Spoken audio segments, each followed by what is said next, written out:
Welcome to the latest episode of 5 on the Floor on the 5 Reasons Sports Network. Thanks for joining us on your favorite podcast app. We're on Podbean, Spotify, Google Podcasts, Apple Podcasts, also on Dash Radio on their Nothing But Net channel. That's every single weeknight at 7 p.m. Check out 5 Reasons YouTube. That's where you can catch all of our other Heat shows, including Full Court Press, where one of our hosts tonight is also appearing on that as soon as this finishes. So as soon as you finish this one, head over to the YouTube channel, subscribe, get all of our latest Dolphins, Heat, and other content. Also, 5reasonsports.com. Make sure you spell it out.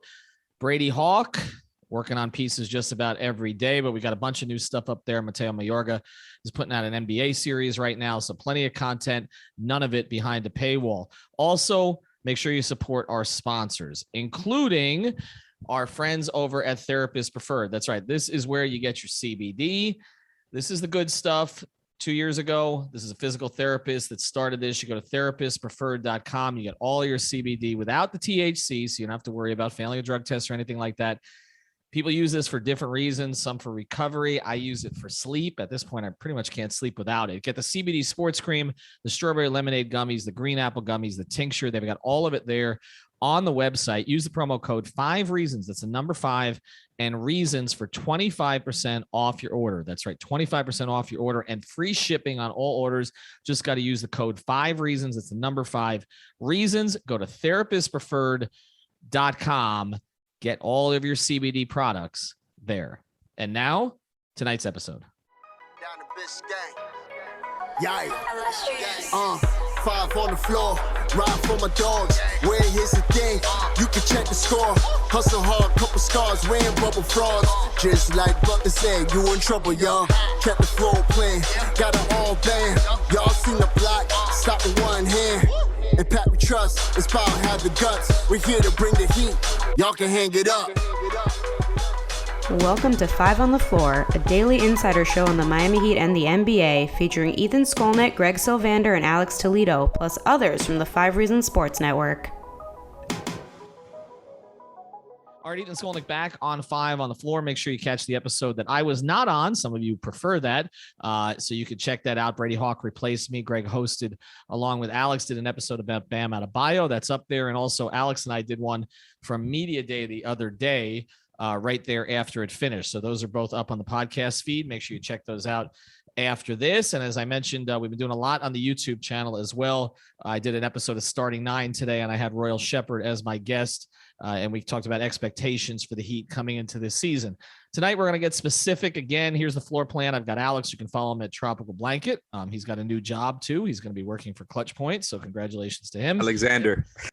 I mean, until you change the Twitter handle, I can't take you seriously anyway. And then Greg Sylvander, you can. Greg, upon my suggestion, did change his Twitter handle about a year and a half, and you've seen his popularity explode since in a good way. It's got nothing to do with the information. He's left Alex in the dust. It's all Ethan's coaching because he used his real name. He's an OG though. I can't be compared. That's right. So you can follow him at Greg Sylvander. Here's what we're going to do tonight. You can tell we've already picked up the pace here a little bit. We're going to piggyback off a question that was asked of Erik Spoelstra during the presser, where it was mentioned to him, he was reminded that the Heat don't typically play at a very fast pace under him. That's just the way that it's been. No matter what kind of team they've had, they've tended to play at a slower pace than we expected. But as he even acknowledged, Kyle Lowry likes to get the ball and go a lot of the time. We've also seen that Erik Spoelstra does that thing with the windmill with his arms when he wants guys to run, and has told me and others on the side, he's like, here's the thing about running. All players say they want to do it until you actually ask them to do it, and then they don't. Okay. So what we're going to explore today is, will the Heat actually play at a faster pace this year? And if they don't, where do the easy baskets come from? Because I think that's one of the things that is a bit of a concern for this team. I think we know they're going to defend, but when they need a bucket, how are they going to get it if they're not going to get out in transition? So let's start here. Alex, you've got some of the numbers from the past couple of seasons. Where have the Heat been in pace? Oh, man. So you asked me to fetch these up right before the show, and I said, don't even worry about it. They're bottom 10, I'm pretty sure. And it was way worse than that. And I know I was, we were looking through these numbers, talking through them last year. But last season, they ranked second to last in pace. So, it's not that that's a bad thing or anything, but then you talk about the season before, also 27. And I was also saying in pre-show that as far as last season, there was a lot of other teams in the bottom 6 or so that are actually pretty good and had played at a very slow pace. Whether you talk about the Knicks, the Clippers, the Nuggets, the Mavs, the Suns, the Hawks, all of these teams are in the bottom 6, bottom 10 in pace. But that's something that I think Lowry is absolutely going to help them with this season. I don't think we should get too outlandish with the pace expectations overall. I just feel like they always end up in the middle of the pack. You have a team that they want to take charges, right? Like that's their whole defensive strategy. You take a bunch of charges, you don't necessarily get out on the break. It'll be interesting to see how they balance that, because you're right. Like Kyle Lowry does so many things for them now that maybe that like Dragic just didn't bring. But I still feel like this is going to come down to defense turning into offense more than them all of a sudden becoming a 7 seconds or less type of team. It's interesting you talk about the defense, because I think a lot of pace is dictated a lot of times by defense. It's the kind of defense you want to play, but it's also, are you forcing turnovers?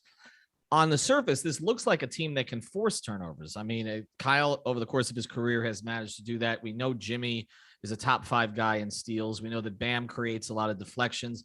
They don't have as much length as maybe they've had in past years with certain guys, like when you had a Derrick Jones Jr. and Iguodala, but they have some length on the roster. They've got really good positional defenders, guys like obviously, PJ Tucker being foremost among them. But I don't think this is going to be what Spo used to call like a skirmish team. Like the big three's pace and the highlights that you remember, which I still can't believe I didn't take the picture of Milwaukee because it was right in front of me, where you would have got it blurry. The Dwayne, it would have been totally blurry. Although, when I shoot Victor Oladipo up close, I get that one right. But you though?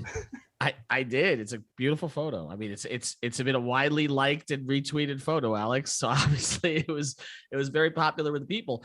But when all those big 3 games and you watched them getting on the break, that was caused by playing the passing lanes, deflections, and that kind of stuff. It wasn't necessarily that they were running after makes. That's not what they do. It's not what Spoelstra does. So I can't see them being top 20 in pace. I just don't think it changes that much. They also have older guys on this team. Is PJ going to fill the lane? Is Markieff Morris going to fill the lane? I just don't see it. PJ's running straight to the corner. He won't be filling lanes. Right. Exactly. Right. I mean, on paper, like we talk about, I mean, they lost Dragic, who had lost a step, but Goran liked to get out and run, at least until the past year and a half. I just don't, I think they're going to play deliberately like I do, which leads to the next conversation. They're going to have to be able to score in the half court. Right. And I guess is there a way to easy, and they don't have a post-up player necessarily that they're going to go to all the time. I mean, it seems to me their path to easy baskets is getting to the line, right? Like, isn't that, Greg, that's going to be the specialty?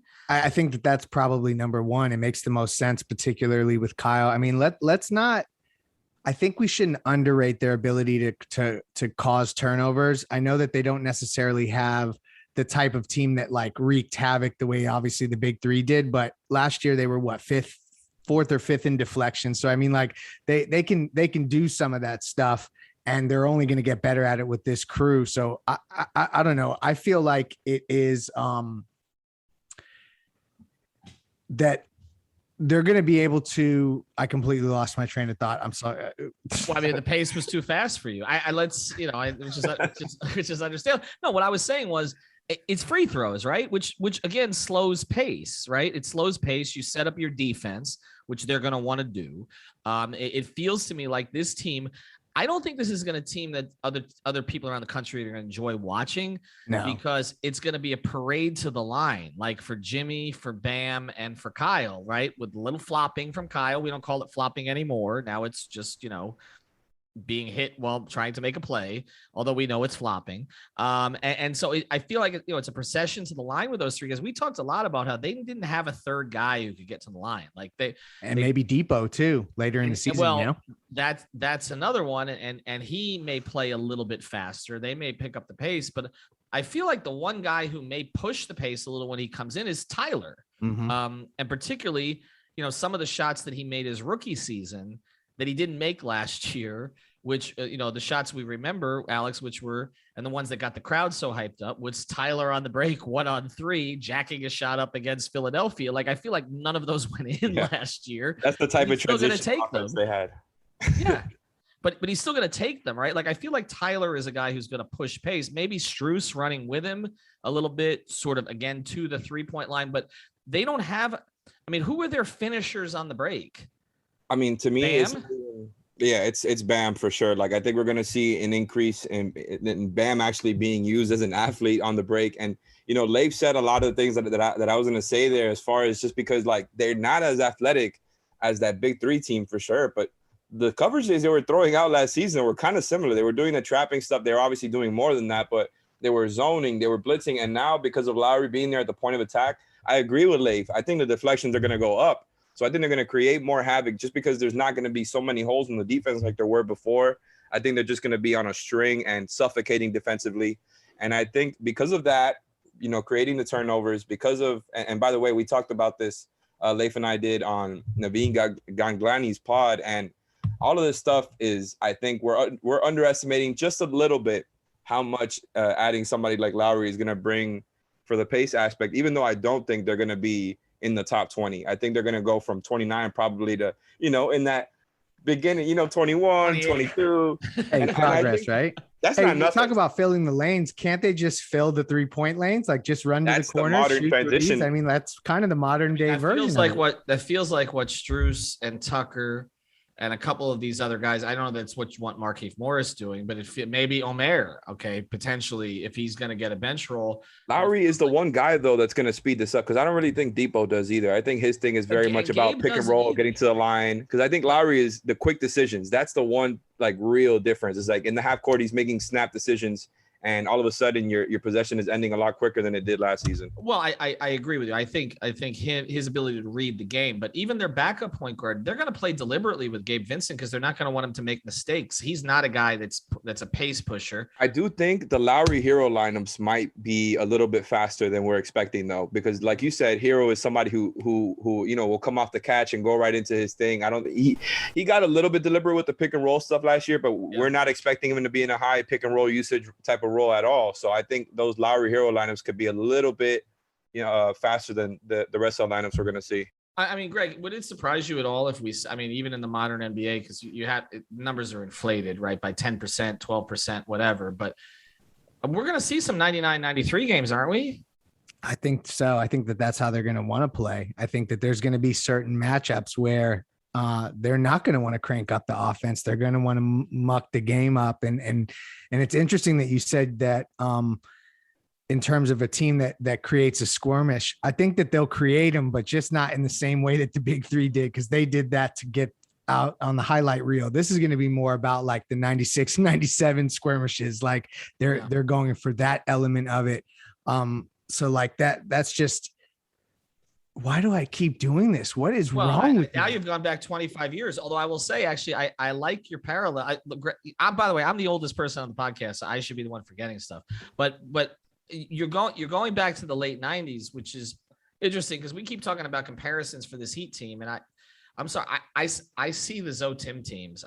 This is I know it's a different style of play in terms of where the NBA was at that point. And obviously, the 3-point line is a much bigger deal now, but in terms of the makeup of this particular team, like it's the late 90s teams like that is like, you're right. And what they used to do to teams was when they were playing a team like, a West Coast team that liked to get out and run, because there used to be a little bit more of a stereotype with that was real, that the West Coast teams like to run. Now I don't really think it's real. There's a lot of teams out West that defend first, but like when they would play those teams, like that was the whole thing. Muck it up, Zo, deliberate, pound in the post, get to the line. Tim, who was a run TMC guy, obviously he'd blown out the knee before he came, but he was deliberate, half court, use the shot clock.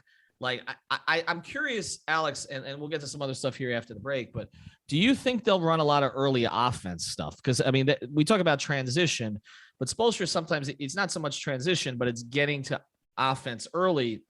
Or do you think he'll want to use more of the clock this year, as Greg said, to kind of shrink the possessions against some of these teams, kind of like running a ball against a great passing attack? I think that's more of like not necessarily a playoff thing, but a matchup based thing, and definitely in the playoffs as well. Where it's like it depends on the team you're playing against and what your strategy is. I do think in the regular season he's going to look to run the quick action, just because we already saw a lot of it. Except the difference is the past 2 seasons, a lot of the actions never have more than one option, because nobody believes Bam is going to do anything other than the short roll stuff. If they send 2 to the ball at Duncan, when they do the handoff. And so people didn't trust, I think Bam, as far as defenses, didn't trust Bam, and it's going to be way more potent than it was in the past.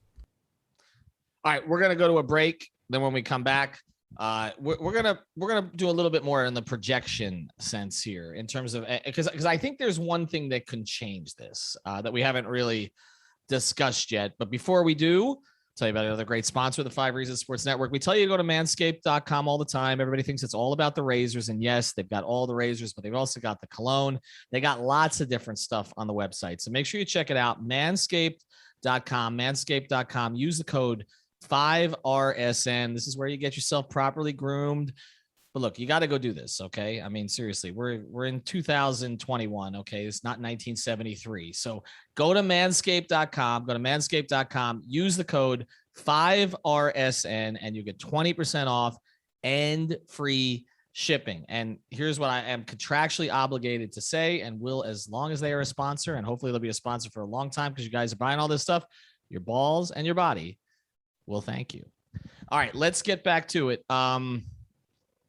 Here's what I think can change this. I think it's Bam. And I think that a lot of this is the transition of this team offensively from Jimmy to Bam.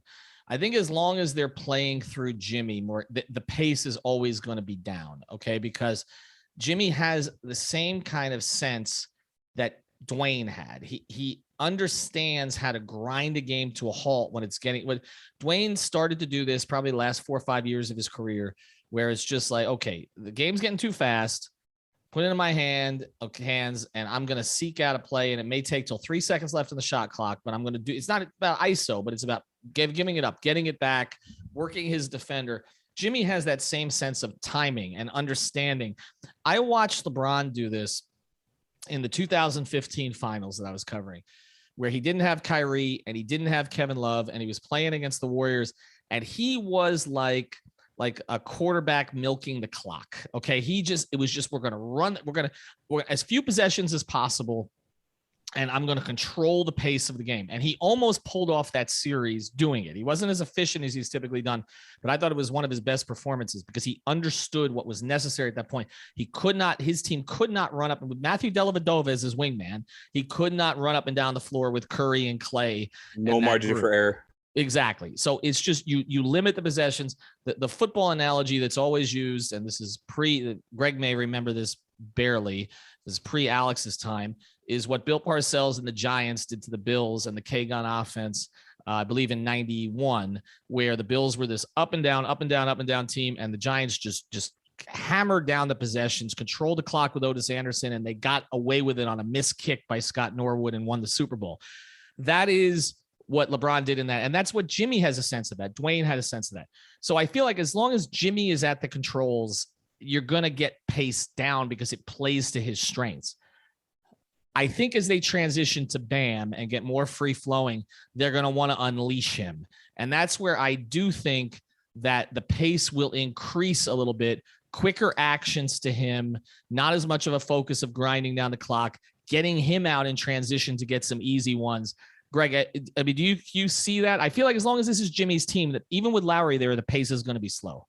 100%. You're absolutely accurate. But the good thing is as you saw, the Miami Heat social media account tweeted Bam going coast to coast today. We need to see as much coast to coast Bam, because you're right. Like, that is the evolution of not only Bam Adebayo, but of this team and what it can do, and kind of the profile of the team. You're right. It's going to change. One day, Jimmy will pass that baton to Bam officially. And if Bam can do that kind of stuff where he's going coast to coast and really handling in that kind of way, and we know he can do it. So it's just a matter of him pulling it all together and them depending on it. It sets itself up, but I don't know that that's necessarily this year, other than in spots, because it's still going to be a Kyle and Jimmy show, from a ball control perspective. Alex, how does Kyle bridge the gap there between Jimmy and Bam? How does he help? Because we all know it has to happen eventually, right? This has got to become Bam's team. How does Kyle facilitate that? I think Kyle, we've been waiting on that trajectory from Bam. I think he accelerates it, right? Because the basketball fit just makes it now just so much easier for Bam to go out and do his thing. And I think it's going to be still a little bit of a process for him to actually start being consistent as a scorer and be that guy that everybody wants him to be. I don't think it's going to come out right away. I think it's going to be, some nights it's there, sometimes it's not. Like, I think that's something that you have to transition to. And like we talked about so many pods before, he's never been that guy, right? So I think he's going to have to get used to just being put in spots to score and positions to score, and the team expecting him to just, as soon as you get that ball, as soon as you get into that spot that they're trying to put you in, go. And that's something he's had to do, where before it's like, okay, you get the ball, you're reading the situation, and it inherently slows down the clock. The only time I want to see Bam playing slow is if he has a mismatch on him in the post and he's just taking his time, backing the guy down so you get the right shot, not hurrying up an awkward push shot or anything like that, just basic post work. Or if he's got a mismatch, like a slower big in the face up, somewhere in the mid post, something like that, where it's like he's really just trying to take his time and before he ends up making the quick move to get by him. Other than that, I think Bam, the pace is going to go up because of what Leif's talking about, the grab and go stuff. That would be huge if we saw that on a consistent basis. The rolling to the rim, playing with Lowry, I think is going to up the pace a little bit and make teams think a little harder when they defend the Heat, because that lob threat is going to look, I think, a lot better than it has in the past couple of seasons. And so there's just so many different little things that I think Lowry helps with. And that's why I think that pace is going to jump up a few spots. Yeah, it's interesting when I keep making this 90s comparison. The thing when I was covering those teams that was always brought up was the Heat don't have enough athletes. They've got, and by athletes, I mean high flyers. They had, they tried Mark Strickland, they tried a bunch, but they didn't really have athletes. And it feels like they don't really on this team either. Like Derek Jones Jr. is gone. They're phasing out KZ Okpala. It feels like there's this, all this, these Bam and Depot. Well, but again, Depot, you don't know how healthy he's going to be. Bam's the only surefire guy that you say, okay, he'll go up and dunk on somebody's face. Like, who else on the team is going to do that? There's nobody on this team who's qualifying for a slam dunk competition. Okay. Even though DJJ used to tell me Bam was a better dunker than him, which, ultimately in terms of what Bam brings to the table as an in-game dunker may be true. But I saw Depot's dunking on the Lakers on a broken quad. So I don't know. I understand that, but Depot is not playing yet, Alex. So we don't know. I mean, maybe it's January, but can we walk before we run? Right. Choo-choo, the hype train is rolling through. Can he walk before he runs? Okay, let's get to that first. Optimism is fine, but a little bit of reality here. We're not expecting, Depot to be going Wade on Varejao from the very beginning. They don't have that kind of athleticism, but they've never really valued it. They value more kind of intelligence, toughness, those kind of things, which again is why this feels to me like a Pat Riley 90s team. And they are going to have to unleash Bam to a certain degree to get easy stuff. I do think there are going to be some nights, and I know Alex needs to go to full court press. I know there are going to be some nights that were like, wow, that was tough to score. And they're going to have to figure out ways around that, because I think when this team struggles, that's going to be the reason. It's going to be because they're not getting to the line. They're not getting certain calls that we're getting. They're not getting out in transition much. So if the early offense stuff is not working and the shots aren't falling, early in the clock, it's going to be a slog. I do think that's going to happen. But before we finish here, let's make the predictions. As you said, they were bottom 3 in pace last year. I'll let each of you go. Just give me a number. Out of 30 teams in pace this year, Alex, they are 22. It's always been my lucky number, and it feels right. Greg. 14 for Tyler Hero. 24. And I may be optimistic for Jamal Mashburn. For Jamal Mashburn. 96, I don't know if it's a good thing. I'm not saying it's a bad thing. So I shouldn't use optimistic pessimism. It's just I don't see the Suns and the Bucks were bottom tier pace teams. If you're True. The Lakers. It is a way to keep turnovers down, keeping pace down, keeps turnovers down, being deliberate. We're out sort of thinking your opponent and forcing them to guard for 24 seconds is not the worst thing in the world. And I think that's where the Heat will lean here. But I do think there are going to be nights where, like, can they just get an easy basket? I think that's going to be the thing. I'm just predicting that now. That's going to be the thing we talk about most. All right, check out our sponsors, therapistpreferred.com. Use the code 5 Reasons, manscaped.com. Use the code 5RSN. And like I said, make sure to check out Full Court Press because Alex is popping on there tonight. That's on the YouTube channel. Good night. Thank you for listening to the 5 on the Floor on the 5 Reasons Sports Network.